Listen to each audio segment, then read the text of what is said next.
युनेस्कोच्या यादीमध्ये महाराष्ट्रातील 12 गडकिल्ल्यांची नावे घोषित करण्यात आली आहेत। त्यामध्ये कोकणातील सिंधुदुर्ग जिल्ह्यातील विजयदुर्ग किल्ल्याचे देखील नाव आहे। आपण या विजयदुर्ग किल्ल्याच्या ठिकाणी आहोत।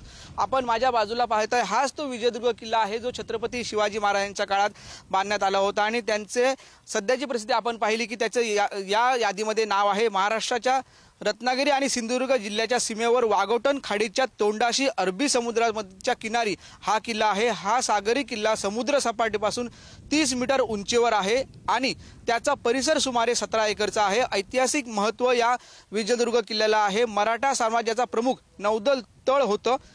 छत्रपती शिवाजी महाराजांनी याला पूर्वेचा किल्ला म्हणून संबोधले। तेथून मराठ्यांनी इंग्रज, डच आणि पोर्तुगीजांविरुद्ध नौदल मोहिमा यशस्वीने राबवलेल्या आहेत। तशाच पद्धतीने या किल्ल्याचे बांधकाम आहे ते 1600 शतकामध्ये झालेलं आहे आणि त्यानंतर जे या किल्ल्याला आहे ते विजयदुर्ग असे नाव ठेवले गेले होते।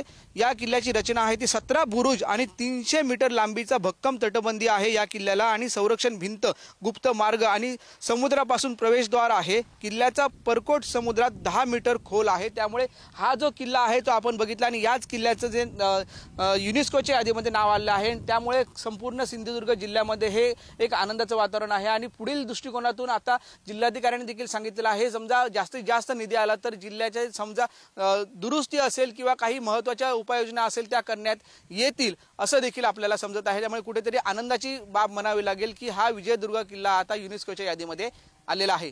कॅमेरामॅन अमेश सुर्वेसह उमेश बुचडे, पुढारी न्यूज, सिंधुदुर्ग।